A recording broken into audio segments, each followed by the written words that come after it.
I was discriminated against all my life because of my golden child sister, Lily. Finally, I got my sweet revenge on my wedding day. My golden child sister subjected me to discrimination throughout my life, and she even attempted to walk down the aisle at my wedding.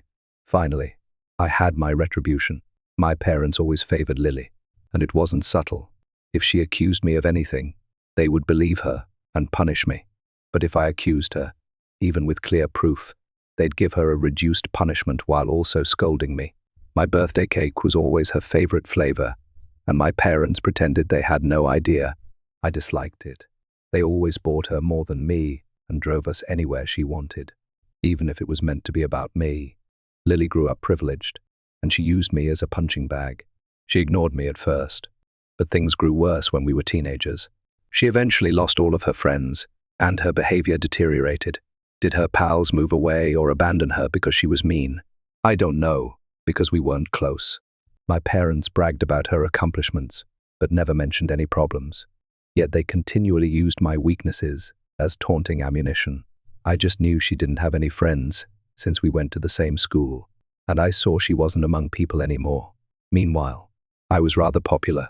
Lily noticed this and instantly transformed me from an occasional punching bag to someone she had to continuously take down. She began accusing me and my pals of further stuff. My parents stopped allowing me to hang out with anyone, using excuses like, "They're not good people, according to your sister," or "Why are you trying to leave us? Why can't you be more like Lily and enjoy family time?"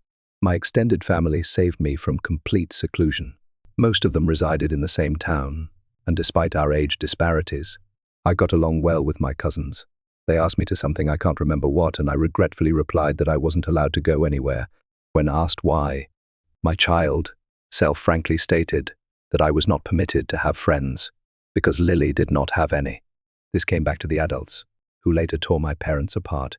I was punished for lying and grounded for a month, but they eventually granted me some leeway, so it was worthwhile. Lily changed schools. I believe the embarrassment of our extended family knowing her socioeconomic standing was too much for her, so she demanded a switch, which my parents instantly agreed to, even though it cost them more because the school was farther away.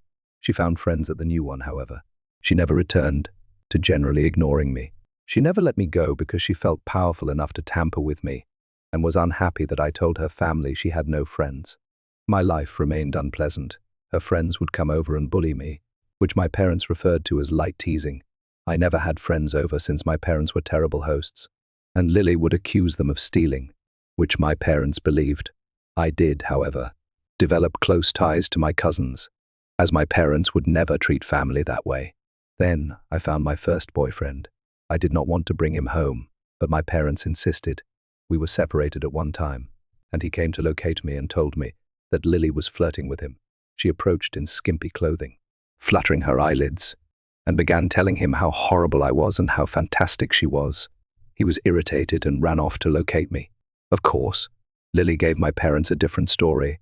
My boyfriend tried to flirt with her, but she understandably declined because she couldn't do that to me. Guess who my parents believed? My guy wasn't ideal, but I quickly believed him for a bad reason. Remember, I was a teen who received unfair treatment. I was bitter and irritable, and I disliked Lily just as much as she hated me. With that disclaimer out of the way, let us talk about appearance. I hadn't addressed it before because it wasn't relevant. My parents were overweight and enjoyed expressing their love through food, such as offering more food or purchasing indulgences. Lily was also overweight, but I wasn't. I've always been a little slim because punishment generally involved no candies or food. Obviously, personality is more important than weight. But even then, Lily was unpleasant and spoiled. Even her wooing attempts were unsuccessful, since she never learned to work for anything because she could demand, and my parents would provide. Add to that the fact that she didn't appear like a sexy model, and my self-conscious teen self couldn't believe my boyfriend would want to cheat on me with her. Anyway, my parents forbade me from dating such a bad boy. I tried to keep going in secret, but it was difficult, and the relationship ended. I did find another lover, but Lily accused him of flirting with her when he declined her advances. Again, my parents trusted her.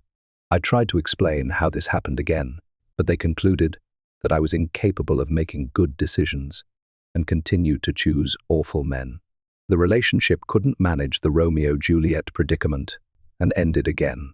In high school, I was dubbed a tease because I enjoyed making out with males, but refused to form relationships. Fortunately, it never made it back to Lily or my parents.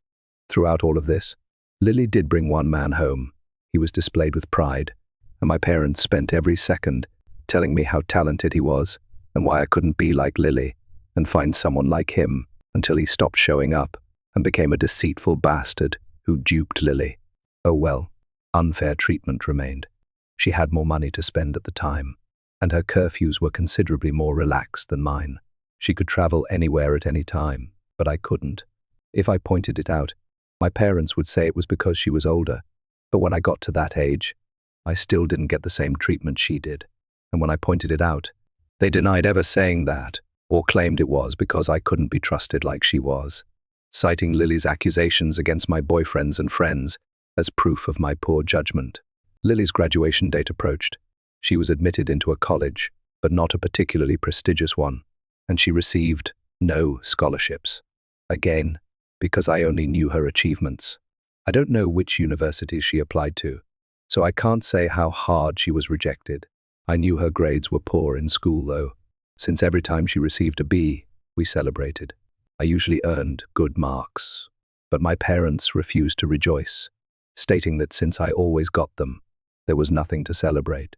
My parents understandably celebrated and promised to pay for everything. I was pleased she was going away, but it didn't make my life any easier.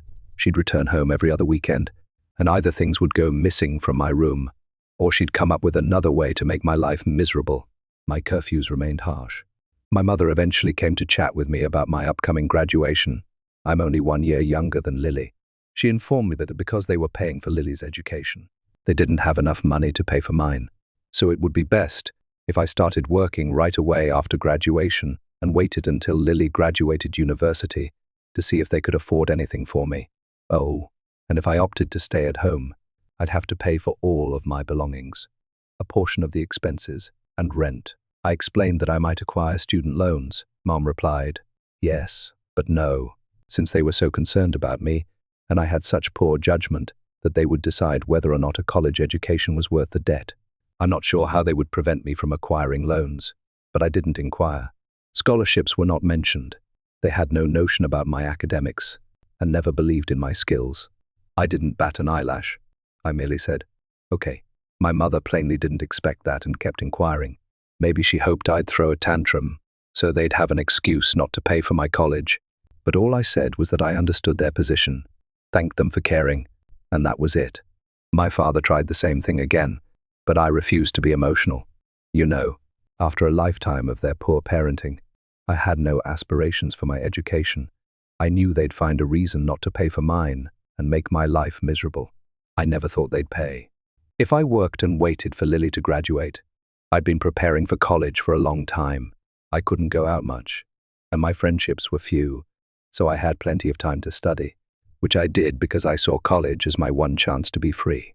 Well, the time arrived, and I worked my ass off to get a scholarship not to an Ivy League, or a law, or medical school, but to a good enough course at a reasonable college with full funding, knowing Lily would despise it and try to stop me through my parents. I posted about my accomplishment on social media at the same time as I told them, even forcing myself to thank them in the post. They couldn't stop me from going since they'd have to explain why to the family. They were first proud and boasted about it, but I believe Lily intervened, and they changed gears. Even asking me if I was sure I wanted to attend, they let slip that Lily wasn't doing well in college, and because she was brighter and had better judgment than me, I'd suffer more. I clearly stuck to my guns. They were unhappy but unable to do anything. College was my lifesaver. I started feeling delighted. I still contacted my parents and visited them on holidays and other occasions, but because they refused to pay for anything, I could justify not traveling as often as I wanted due to financial constraints. During this period, I avoided introducing any men to them, and Lily quit attending college. I know she didn't graduate because they would have made a big deal about it. She returned home, paying no bills or rent, but it's different, my parents stated, and began working at the same company as my mother, clearly due to my mother's influence. This was handed to me as a source of pride. I'm almost there. I promise. I met my husband, James, about this time. You know those individuals who say, if I were in that situation, I'd have done something. James is the type that actually does. I'm the type of person who is meek and a doormat in any scenario, and then can't sleep at night because I wish I had done something, thought of something clever to say, etc. I'm the type of person who can't stop crying when irritated. James is the one who responds instantly. He enjoys drama and likes to resolve it. He's the type of person who, if he doesn't respond to a slight right away, you should be concerned because he won't forgive and forget. He'll do something worse, in retaliation. He was the one who encouraged me to post here and on a nuclear revenge board, but we decided our actions were not nuclear. People were surprised that I got connected with him, but just because I couldn't act like him due to my upbringing didn't mean I didn't enjoy it. I appreciate that my spouse does what I cannot, and that he treats others well, as long as they do the same for him. When we talked about marriage, we decided we didn't care about the ceremony because of our budget, which we'd rather spend on a dream honeymoon vacation to Europe. We opted to do it in my hometown because his family was spread out. While mine was still primarily concentrated there, we weren't too far away too, so we could make occasional long journeys on weekends to manage things. Plus, there was some work flexibility, so we could stay in my hometown for a while if necessary. We put out the engagement news and saved the date many months later. At this point, my parents were naturally eager to meet my man. I tried to grow a spine and reject, but it was difficult. The distance had made me wonder if my folks were really that horrible. James looked as if I had cancelled Christmas when I assured him I would make sure they were never alone with him. See, he had been preparing for this. He even purchased a high-quality recorder that he could hide in his pocket to record everything. He was ecstatic as he considered all of the ways he could reject Lily's efforts, insult her, and then distribute the tape of her attempts to my family. So he went alone, excited to meet them, and returned euphoric. Babe, babe, you won't believe the awful things they wanted. Babe, we can screw them over so bad. There's so many possibilities. I was perplexed and wanted to hear the recording, but he wisely advised me to listen to him first, or else I'd misunderstand him. So he went there, and instead of flirting, my parents and Lily sat him down after some moaning about not liking him, my judgment, and so on. They said that they would pay for my wedding on the condition that Lily go down the aisle. My parents insisted that Lily walk down the aisle first at my wedding, dressed in a wedding gown. Their reasoning was that it was not appropriate for a younger sister to marry first. Therefore, it was only fair that Lily got the experience at my venue, with pictures shot in the dress, and even a cake later. James will now type his section. Hello, vengeful husband here. When his sweetheart is wronged, a pro-revenge lurker unleashes instant karma and nuclear vengeance. That being said, as much as my wife, she's now my wife, portrays me as a quick-witted person, I admit my neurons almost short-circuited when those people legitimately propose that rubbish as a nice gift. I believe Troy would want to take in the horse again.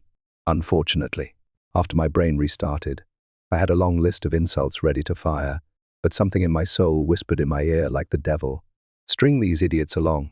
So I said I needed to think about it, see how my wife, who was then my fiancée, would react, and then raced out of there before I could reveal my sinister plans.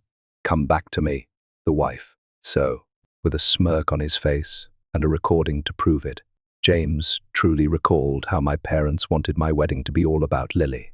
I was taken aback. The distance had softened how harshly they treated me, and I had assumed they would not go so far. Thankfully, James's insistence on the angle of revenge kept me from falling into a terrible mood.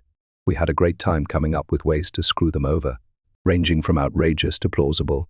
When we had settled on a course of action, we contacted his much more rational sibling. It involved having 2 venue addresses, giving them the incorrect one, and so on. Well, the sensible brother chastised us for it. While he admitted that he would never be able to persuade us not to retaliate, he did demonstrate that such an action would be difficult to carry out.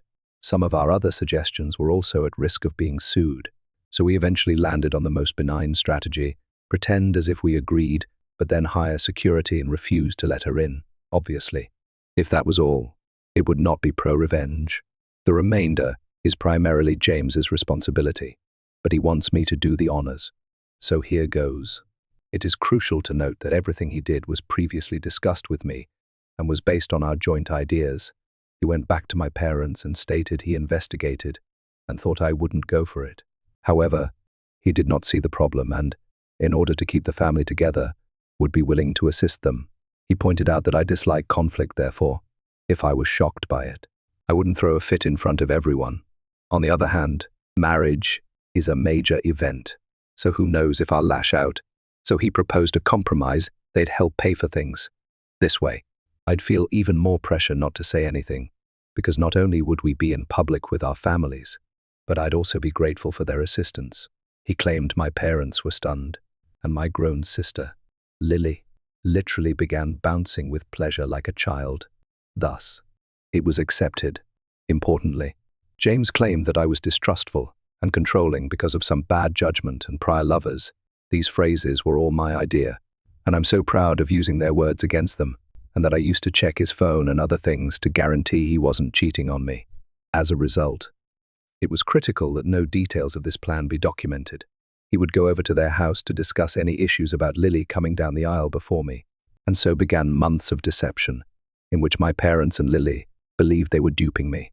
While James and I were milking them, rather than paying for the wedding, they kept quiet, of course. My parents wanted to be involved with everything, even the songs and color scheme, which were very important to me. James would persuade them to let it go to keep me in line, but since we never really cared about the ceremony to begin with, everything else was fair game, or so they thought. Here's what we did. We'd go check out the drink and menu options, then choose the lowest or second lowest priced item. James would then covertly take Lily there to try it out, sighing and saying, "It's a pity we don't want to abuse my parents' goodwill, so we won't get the best options." Cue Lily requesting my parents pay for the best. My parents would then encourage me not to worry and offer to pay for the most expensive option. The same thing was done with the photographer and flowers. James gave Lily a bouquet of the flowers we wanted, and then sadly stated that I preferred some other tasteless flowers. My parents told me they wanted us to go with the flowers and would pay for it. We encountered a tiny hiccup with the wedding outfit. My parents wanted me to wear an awful outfit, okay? It wasn't completely terrible, but it wasn't my style and would not look nice on me. We had intended to say okay and then not use it, but my mother sent me a message about it, so there would be proof. I said okay. We had to go with my refusal to text and stand my ground. James went over there and promised to see what he could do. Lily advised damaging my desired outfit so I'd have to wear the other one. He appeared to agree. Throughout this time, they maintained communications outside of text. We made sure it happened by having me respond to Lily when she attempted to message James. This cemented James's uncontrollable and neurotic assertions, so they trusted him and never put anything in writing. Some people may not enjoy the idea of their spouse going around and talking badly about them to family, but I'm such a doormat that the idea of being depicted as this domineering and dangerous person makes me laugh. So I encouraged him to do it. I suppose I have a strange sense of humor. Oh. And Lily tried to flirt with him, but he was too conflicted to convince them he was with them. James would pretend to tell them stuff without my knowing, but he never mentioned that we had hired security. It was very funny. James and I, who had seriously considered a courthouse wedding to save money for our honeymoon, ended up having this lavish, expensive wedding and barely spending $1. We called it back to compensate for my parents' mental distress. I believe James, he just confirmed this, enjoyed the entire trick more than planning our wedding. I didn't believe it was conceivable to see a person grinning at the prospect of squandering his entire Saturday on a road drive to talk wedding preparations with his in-laws. But here we are. Soon, the day arrived. My parents, Lily, and James devised a plan to wait until everyone was seated.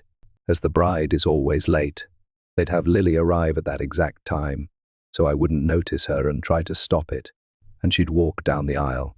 It would be too late to take action by the time I learned what had transpired. As for my outfit, we preserved some of the excess fabric from the adjustments. James brought something to my parents' house, Lily still lives there, and showed them as proof that he had torn the dress. Then said he had to return to me because I was enraged, and he wanted to calm me down. He said he would see them at the wedding. We first made every effort to conceal our true security. When the guests and my parents came, all they saw was a woman with a list of names to check. We didn't bring out the actual protection until my folks had settled in a guy dressed like a bodyguard. We told him not to let Lily in and offered him a hefty gratuity if he kept our instructions private. Soon, the moment arrived. My parents received a text indicating that Lily was less than 5 minutes away, so my father indicated for the ceremony to begin. My bridesmaids had been trained to follow his example, so they did so without consulting with me. After they had all taken their seats, my father waited at the door, waiting for me. During this time, a buddy who was not in the wedding party texted me to get ready in case James or my bridesmaids began texting. This buddy, James's ally, was just as ready to create drama as he was, and she didn't mind not being a bridesmaid. As soon as my father took his seat, the bridal song began. The doors opened, and I walked in. My father was stunned to see me. He tried to glance behind me but couldn't see the venue door from our position, so he had no idea what had happened to Lily. Then his phone rang. I checked the caller ID, and it was her. He left me with a whisper. Something came up. The room was filled with gasps and perplexity. The companion on the plan questioned loudly what had happened. I lied and stated hysterically. He told me it wasn't supposed to be me there. James and I had decided that if my father abandoned me, I should say something to make him look as horrible as possible. The tears weren't staged. I was genuinely upset and trying not to cry. The friend then inquired loudly, what did he mean by "it shouldn't be you," so that everyone could hear and spread the message. Then she said, "I will go and check," and dashed away. We planned this so that she might cause confusion with the guards and prevent my father from returning to interrupt the ceremony. Eventually, my mother also departed. At this point, James's father rushed over and grabbed my arm. He had been advised that he could need to. His desperate dash at me made me smile. I walked down the aisle among whispers as people talked about what had happened. Some people had also departed to check. When I reached James, everything was okay. He consoled me, joked that my sad expression was so genuine that I deserved an Oscar, and told me that he would deal with my parents for their actions. We married without any further complications. My parents did not come back. I watched several individuals leaving and returning during the celebration, but no one dared to tell me what was going on. Someone whispered in James's ear, and he went outside. He reappeared later with a thundering expression but told me he wanted to go hide before breaking character and laughing. It worked. Here's what I learned later from friends, family, the security guard, and James. Lily arrived, dressed in a wedding gown. The security guard refused to let her in, as we had agreed. He told her she was at the wrong site, because there was already a bride. Yes, we tipped him well, as promised. My father threatened him with the police, claiming he had never heard of him and so couldn't be working there. The security agreed to call the police because he was hired by us and was only performing his job. My father realized it would be too late and demanded that he let Lily in. At this point, the friend approached, began shouting and criticizing Lily, and asked what was going on, essentially stalling. My mother quickly arrived, followed by others. By then, the wedding plans had been destroyed. My parents could only do damage control at this point, because everyone who found out about it was shocked that they'd try to pull it off. People began screaming and berating them. The three naturally stated that it was not a secret and accused James. When he was summoned, James gave his best puzzled expression and denied everything. To quote him, gaslight.gatekeep.girlboss.lol. He denied consenting to such a stupid scheme. When they insisted he did, he requested proof, which they couldn't offer. All of the text discussions they could demonstrate were regarding typical wedding decisions. Lily was screaming, crying, and sitting on the floor, kicking her legs like a toddler. My father appeared to want to hit James, but security and others pulled him back. Naturally, they claimed they had no proof because James had instructed them not to text. James chuckled and said, "Wow, how convenient, huh?" Then he reiterated, "Why would I ever agree to something so messed up?" He blasted into them for being bad parents and claimed he wasn't going to allow their dumb plans and lies to ruin his wedding before returning to me. Nobody believed them. The venue had cameras, but they wouldn't show me the footage because it was exclusively for security. However, some people did film portions of it. It was entertaining to watch my dad and Lily being pulled apart by everyone who came to see the spectacle. After years of being accused and not believed, witnessing them suffer the consequences of their actions was one of the finest wedding gifts. My mother was crying, my father was turning from purple to white, and Lily remained on the floor, wailing and shouting. They said that James was involved, but people questioned why he would agree, why there was no evidence, and why they wanted Lily to do this at my wedding. They had no satisfactory responses. They were eventually ordered to leave and had no choice but to comply.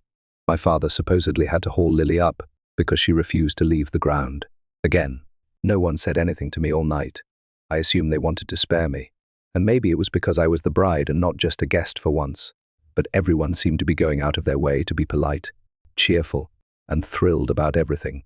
James claims that the costly food and drinks they were consuming certainly helped. Lol. We had a great time. James maintained the forced angry expression for barely a brief time before bursting out in smiles again. After that, we returned to the hotel to get some sleep before leaving on our honeymoon. Speaking of which, my parents offered to pay for our plane tickets. But we thought it was risky because they could cancel them or something, so we declined. Since then, all three of them have attempted to contact me. I've refused calls because James insisted on leaving a paper trail, a wise decision, as Lily ultimately messaged me. I won't repeat what she said because it was very out of control and didn't make much sense. But the important part was that she blamed me for her humiliation, called James a two-faced snake who duped them for months he wants to print and hang that on our wall. Lol, and hoped, but was also certain that he would cheat on me. She even implied that he was cheating on me with her. James stole my phone, screenshotted the call records, Lily's texts, and some messages from my parents, requesting that I pick up the phone, and uploaded everything to our family group chat. He also provided images of communications in which they called him names and threatened him, but he continued to say, "You're delusional." I never agreed to anything, and threatened to sue them for defamation and harassment.